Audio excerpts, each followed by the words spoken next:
Scott and Contessa, get a divorce, period.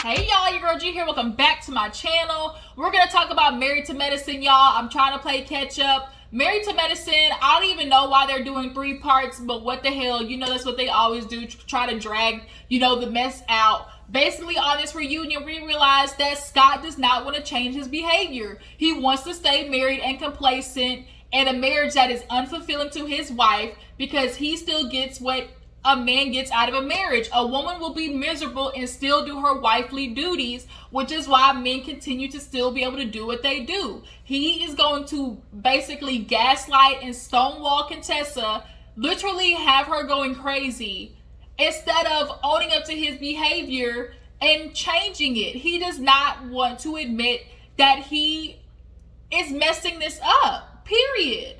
But we'll get into it. I'm going to try not to get my blood pressure raised because what I watched from Contessa was super triggering because that was my mom. Like, my mom did everything she could to uphold a marriage even when my dad was out there doing some bullshit. Like, it is so hard when you watch a woman try to do everything, but you can't be the only person in the ring, period. You can only fight for something if somebody's willing to fight for it with you. Contessa, walk away, bitch, walk away. So I really wanted to, before we get into the reunion, I really wanted to talk about Ready to Love, y'all. I just did not have the time. So basically, I'm going to do a quick recap. Recap is AJ was playing on Alexis's motherfucking feelings. She was desperate for love. AJ was there, was telling her all the sweet nothings in her ear. She fell for it. Him and Kyra ain't working. Kyra went on vacation, tried to come back. He went on a date with Alexis. Basically, Alexis found out that her, Kyra, and AJ was still talking and whatnot. So she looked stupid. Overall, David, he got his ass checked by nephew Tommy. He basically was trying to quit before he got fired. Didn't want to admit to the fact that he was all up on Liz's dick, basically about kissing Jason. He had his feelings hurt and his ego couldn't take it. What else? Kyra, you sitting here playing with Jason. You wanted to make it all the way to the end. You wanted to drag him along and then want him waiting at the end. You wanted him to pick you instead of you picking him. You wanted to be all extra with it, trying to play between him and AJ. But basically, you and Jason were playing the same game and he checkmated your ass. Now he's walking away with Liz, and him and Liz are a beautiful couple. Kyra was hella mad. They was paying into Kyra's face every time Jason and Liz would do something cute, and she was so upset. You can see the saltiness on her face, y'all. What else happened? First of all, this was the worst dressed Ready to Love reunion I have ever seen. What the fuck was that on Amber's arm? Was that like the snake from the Garden of Eden? I just don't know. It did not look finished. Look, Vernisha, I love you, but girl, you look like a whole ass Christmas tree. One of the synthetic Christmas trees. Then you had the arm sleeve thing going on. Like, bitch, what was that? Then her and Joel, I knew her and Joel weren't going to make it. I knew they weren't going to make it. Joel, he is emotionally unavailable. And Vernisha is very strong. Like, when she goes in hard.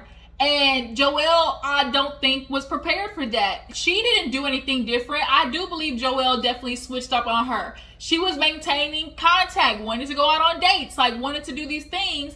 But once the kitchen get too hot, Joelle tried to skedaddle. So it's obviously they not working. She's going to be stubborn and not want to try to give him another chance. Joelle talking about, oh, he don't think he can do it. But it's that's just such bullshit. Joelle, you weren't ready, period. And ultimately, we saw that Amber and Chris and Liz and Jason had it going on. Liz and Jason they just got it. Kyra, you gonna have to stay salty. You wanted to try and, play between him and AJ, and bitch, cat got your tongue. Now you over there looking stupid. I'm really rooting for them. I really am. But yeah, that was Ready to Love. I'm sorry I didn't get a chance to review it, but let's talk about Married to Medicine and this reunion, part 2. So we open up with Contessa basically having Quad be her speaker. I don't know why Contessa's scared to speak like about what's going on in her relationship. Every time she's asked about it, she buckles down. And so basically Quad was like, Contessa filed for separation. Scott's in the back, confused as fuck, because he's like, wait a minute, like, I know we talked about it, but she pulled it back. So from his understanding, yeah, it was discussed, but she pulled away from it. But the way Quad made it seem was like, oh no, she refiled and, you know, she's going through with it. So he's like, oh, I'm not dealing with this. I don't have time to put up with this. I'm leaving. Doing what he always done, which is run. You don't like the fact that, I'm just confused as how it's like you want her not to leave, but you're not doing anything to make her want to stay either. Like, you are complacent in the household that you are living in, even though it is toxic as hell. Contessa is tired, Scott. She's tired. And how do you love somebody and watch them be miserable? I don't understand that. How do you love somebody and watch them over there like deteriorate themselves? I just don't know how to do that. I'm not built that way. Like, if I see somebody's mentally, spiritually, emotionally struggling, I'm offering solutions to try to fix that, especially if I'm in love with you. I don't understand it.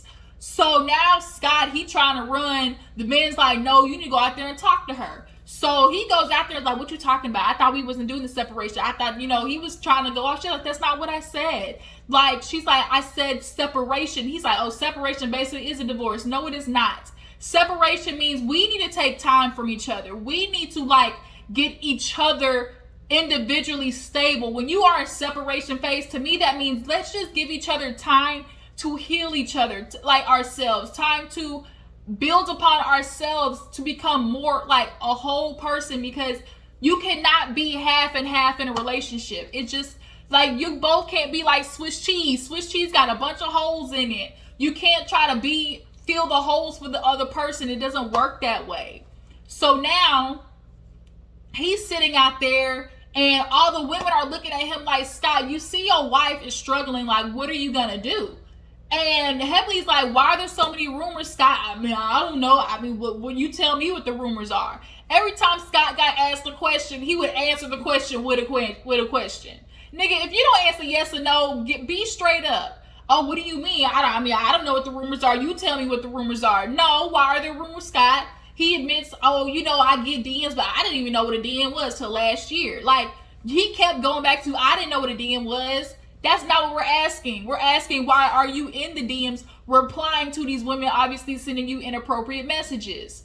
Then it's like, oh, well, you know, we did tell the kids. We had a conversation. That was the hardest conversation of our life. What did you tell the kids is my question. Did you tell them, oh, mommy and daddy are going separate ways? Did you tell them, oh, you know, maybe this week you'll stay with mommy and next week you stay with daddy? Like, what was that conversation? But to the extent of Contessa's like, she's literally like, we get bad, we get toxic, we yell at each other, we, you know, cut deep.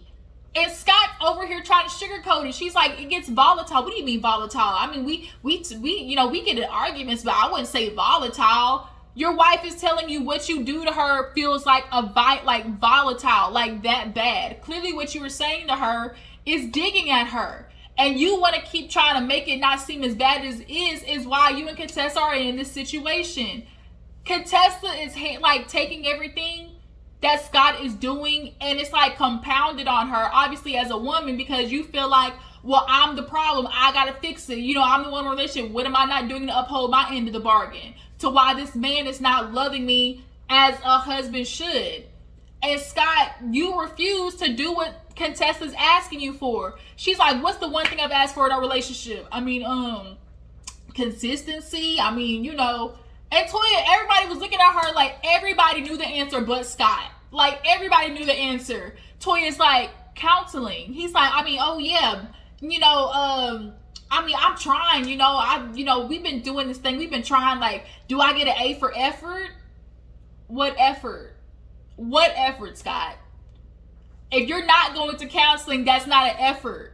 You're not handling anything on your own. Every time she brings up counseling, I mean, we're adults enough to handle it on our own. No, the fuck you're not. Or you would not be in this situation, Scott. Men refuse to go to counseling because there's a fear that, oh, I'm going to go to counseling and she's going to tell me that I'm wrong. No man wants to hear that he's wrong. No man wants to hear that his wife has been right this whole time, that he's the reason why his wife is crying herself to sleep. Scott doesn't want to hear that, so he refuses to go. And so how do you sit there and say you want to fix your marriage, you want to stay together, but the one thing your wife is telling you that is going to help her fix the relationship, you don't want to do? So now he's sitting there like, oh, I mean, I jumped the gun. I mean, my bad. Now that he's in the hot seat, he don't want to, oh, I'm going to go backstage. And he's like, Simone was like, nope, don't do it. Sit your ass down. Then they get into why is your daughter saying that there's multiple girlfriends as a joke and you're not checking her? Like, Scott purposely hurts Contessa. He does stuff and says things that is going to hurt Contessa. And you're like confused as to why she's like, I'm just not understanding how do you say things to me and do things to me to hurt me and still expect me to love you at the end of the day? Like, when she said that, it's like, that's what it is. Like, man, how do you do stuff to hurt your wife but want her to still love you at the end of the day? Like, to still do these things for you at the end of the day. Like, I'm just not understanding, Scott. Like, what is not... The elevator ain't going to the top floor. Then it's like, oh, well, I had Siri set, when I say Siri call girlfriend and pull up Contessa. And Heavenly was like, man, that's some bullshit. He's like, and then like, he lies so much and then tries to back out of the lie, which then like even more makes you realize, like, show that you're lying. So it's like, oh, why? I mean, I had it, but then I took it off and then I put it back. Well, why the fuck did you take it off in the first place? Secondly, why are you putting it back? Like, what? Why did you have to take it off to put it back? Like, you literally just snitched on yourself, and all the men was over there on the side, like exit stage left, eject, like, mission overboard, like, get out of there soon, ASAP. All the men was over there like, Scott, you digging a hole because you just kept lying. You just lie. Like, I'm so mad right now because it is triggering. It is bringing... I'm a child of divorce. I say this all the time. That shit, watching your parents be unhappy, fighting each other, it's toxic as fuck. And if, Contessa, think about it. If you're miserable, if you're unhappy, what do you think it's like for your kids? What do you... Like, I just don't understand. Y'all think y'all are hiding this shit and y'all are not. It's not about you hiding the fights and stuff. It's about the energy that you bring in the house. It's about the way that you treat your kids. After the fact that you were fighting with your husband, now you're taking your anger out on them. I've had that happen to me. Me and my mother had a very rough relationship growing up because she was suffering in her marriage, and because we had very different personalities, and I was growing, like, my mother is a foster kid anyways too, so like she didn't have a mother to model what it's like to be a woman. So she was learning that just from experience of, being a woman in the world. And so my mom, wanting that family thing so bad, suffered in a relationship and didn't go for her dreams and do the things for herself. And by proxy, because we already had a, tense relationship, she took her anger out on me a lot. Me and my mom sat down and talked about these things. She's like, I admitted, like, she took her anger out on me. So it's like, Contessa, you're not going to sit there and tell me there's not a time that you're at your children's throat and, like, maybe reacting to them in certain ways. Like, I just get super sensitive about this shit, y'all. So Scott goes back, and then all the women go back there for a break. Contessa literally is back there about to have an emotional breakdown. She's crying like, what am I supposed to do? What are you telling me to do, y'all? I'm so tired of it being all about me. It's not the woman's fault all the time. People keep telling me that it's my fault. And Jackie's sitting there telling her, like, Contessa, you have to do something. Like, Contessa wasn't hearing that Jackie was saying you can't 1 minute say this is what you're tired of and then go back to it. Like, she wasn't saying that that's where you're the problem. She's saying that you contribute to the issue by not putting your foot down, Contessa. You cannot say, I'm so sick of this, I'm so sick of him doing this, and this, and still accept the behavior. That's what Jackie's trying to say. So now she's like, basically admitting that I'm going to be miserable. It's not about me. It's not about me. It's about the kids. Like, I'm so concerned about them. It's about the kids. It's about the kids. That shit's a scapegoat.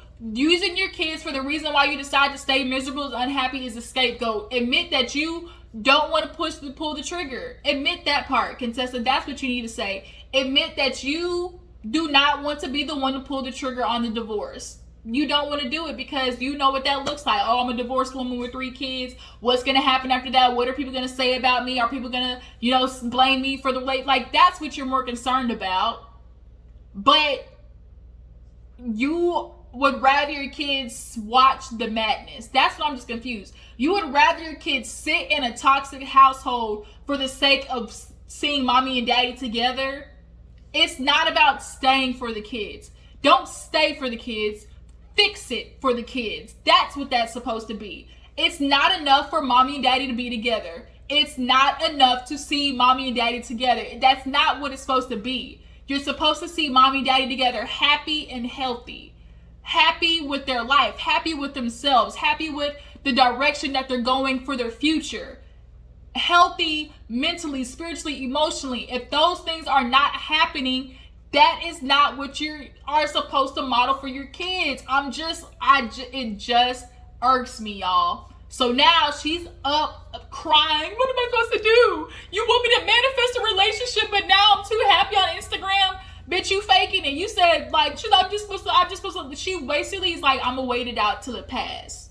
I'm gonna wait it out. Bitch, no. I'm not doing that. Because by that time, you don't get time back. You don't get to go back to yesteryear. That's not how it goes. Stop wasting your time on something that's not going to change. What am I supposed to do? You want me to manifest a relationship, but I'm too happy on Instagram now? It's not about posting a picture on Instagram. It don't matter. For 2 seconds, you took a picture and was like, ding. Oh, we happy. And then right after the picture, y'all back in the hotel room screaming at each other. What the fuck? So now Toya pulls her to the side and basically told Contessa's like, I've done the break thing. I've done a break. She's like, maybe we do need a break. And she's admitted that she's done it before. But Contessa, you are mixing taking a break with an effective break, basically. Just because you take a break doesn't mean there's a break with a purpose. Y'all aren't taking a break with a purpose, okay? Apparently on stage, Quad was like, oh, admit why you went to college. Basically, I guess that was supposed to be time for them to be apart. But Scott definitely made it seem like, oh, that was your decision. You wanted to go back to school. And, basically wasn't admitting that, oh, that was the time that y'all decided, okay, maybe let's be apart from each other.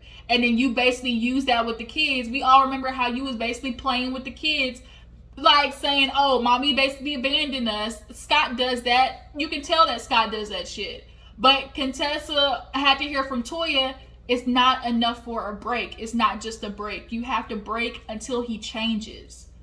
This does not matter. None of this matters, Contessa, until Scott changes. And if he's not going to do that, leave. Then leave. Get that bread, get that head, then leave. Peace out. I don't know why I said then leave. That's what you need to do, Contessa. What? Get a lawyer, then leave. Get the kids, then leave. Get the money, then leave. Period. Quad wants to do we rooting for you, Team Metcalf. I'm not the type of woman who's going to sit there and say work a relationship out when I see that you're dying on the inside. I'm not going to do it. I'm not. The men over there talking, Eugene was like trying to explain to Contessa how they rooting for him and stuff. I'm not doing it. So, we go out there. The next segment is about Jackie and obviously Simone, their relationship. Jackie cried. Like, we watched them, make up and stuff, but now all of a sudden the relationship is still tense. Basically, Quiet took over, was host for the day. She's like, man, that making up was for some bullshit. That was for TV. What's the real reason y'all not talking to each other? Because Heavenly talks to Jackie and she's like, they not talking to each other, not as much. Like, their relationship is not the same. And Simone admitted that. And basically, we get down to the nitty gritty of they are holding the same grudge about each other against each other. Simone wanted Jackie to check Heavenly when it came time to her, basically revealing she was upset that Curtis wasn't working anymore. Heavenly definitely put that on Twitter and was like, and her excuse was, girl, everybody was talking about it anyways.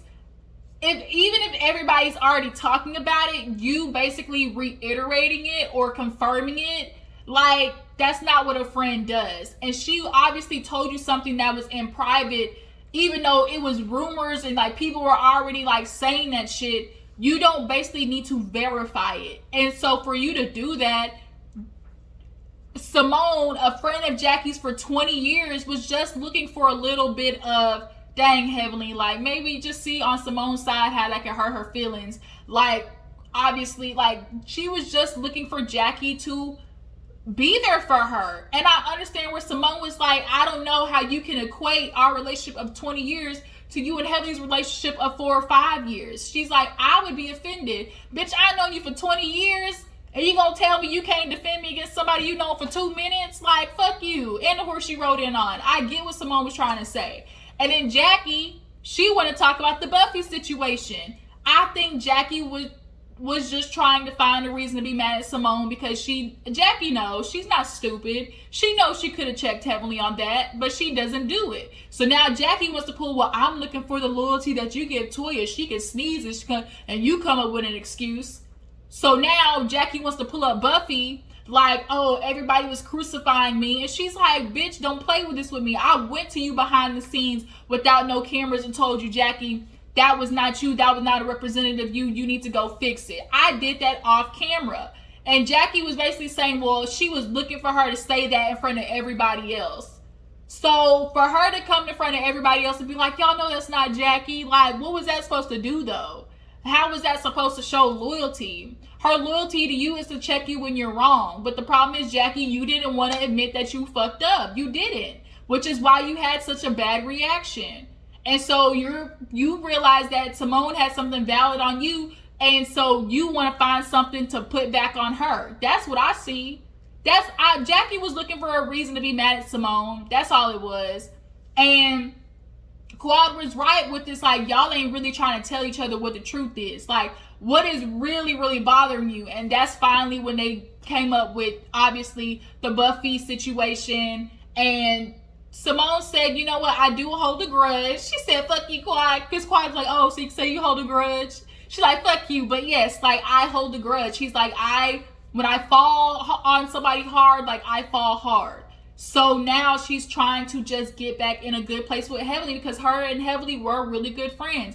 They were the Golden Girls, all three of them. So now they just have to get to a place where they can let go of the past and actually move forward.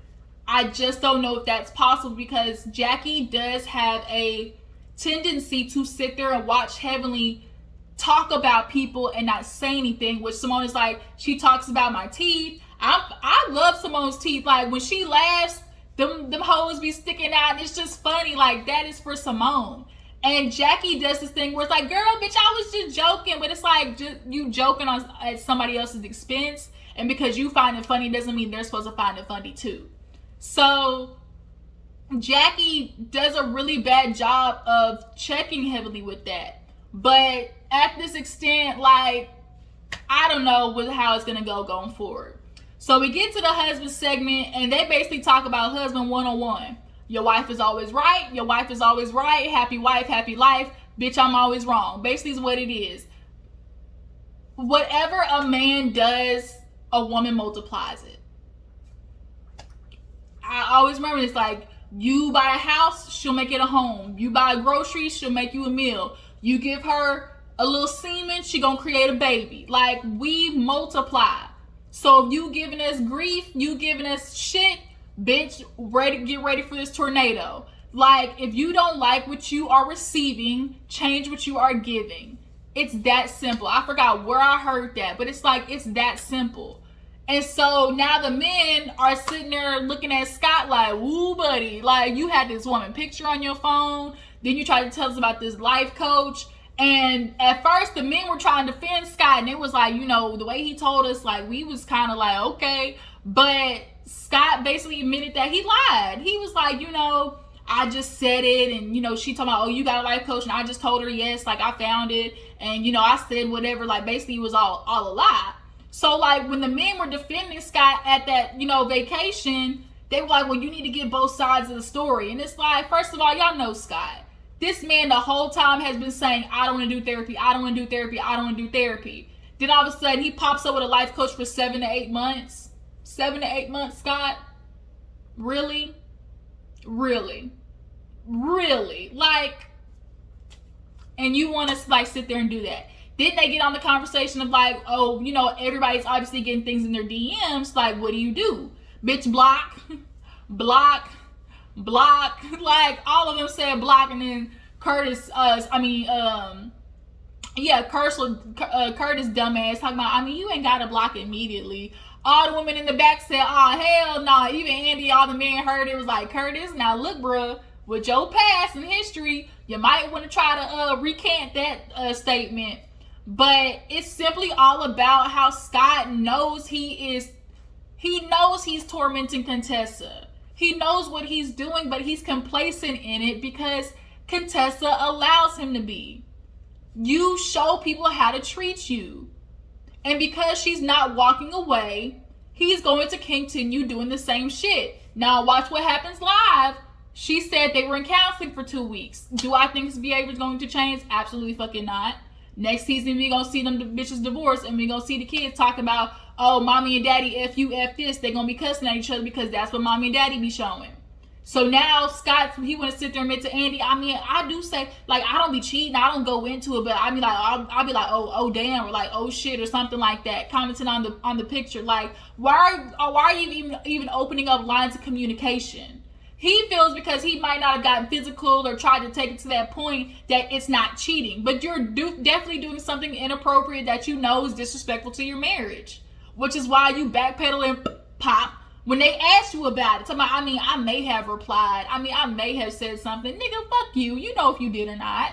You know if you did or not. Like, I'm burning on the inside watching this because the way I saw Contessa just like fuming on the inside backstage, like, you just saw somebody who was fed up and was just like, what else am I supposed to do? Like, I have done everything humanly possible. And she's like, I've read books, like, I've done this and that. And it's just like, women have it so hard, always trying to figure out how to fix the situation when the man is the one who fucked up. It's always, oh, girl, go back and fix your family. You can do it for the kids. No, I'm not doing it. I'm going to leave for the kids because I'm going to show them better. Scott want to sit and act like it ain't bad to sit there and reply to other women. You tiptoeing on the line. How about you tiptoe your ass to the lawyer's office and walk away? You keep saying, oh, I'm going to leave. Like, this ain't what I want to do. And it's like, but you keep coming back and giving her badass behavior. So now all the men is looking at Scott like, nigga, how we supposed to help you with this one? Like, can't help you with this one, buddy. You on your own because, nigga, you fucked up. How you going to sit there and lie and tell your wife that you got a freaking counselor? Like, I can't. And that's where the episode ended, y'all. So I'm heated. I'm trying to think about if I skipped anything. I don't think so. Quad bitch coming for Andy Joel. Like, she was on it, but she was asking good questions though. Contessa, it's okay. It's okay. It's okay. Women, y'all, it is okay to leave if you are unhappy. Do not do this to your kids. Your kids will grow up seeing this and repeat the same behavior. So all I have to say is, if you hate this for you now, you are hurt now. Imagine how hurt you will be when you grow up and your kid comes to you and say, Mom and Dad, I'm in this relationship because this is what you showed me. I do this because of what you did. That's a different type of pain to sit there and watch your daughter repeat the same shit that you did, which is stay in a relationship with a man who can't give her what is needed for her to be happy and healthy. I can't. I gotta go because this video gonna get hella long. So that was Married to Medicine. Tell me what you feel about the reunion. Tell me why y'all think Contessa will not walk away. Do you think they will actually be able to work this shit out? Do you guys think Heavenly and Jackie will be able to, work the relationship out? Next week, we're going to see a little bit more with Contessa, Scott, and everybody else. So y'all stay tuned. I'm going to try to watch Real Housewives of Potomac and get right back to you. I appreciate y'all. Like, tag, post, share, all that good stuff. And I'll catch you next video. Deuces.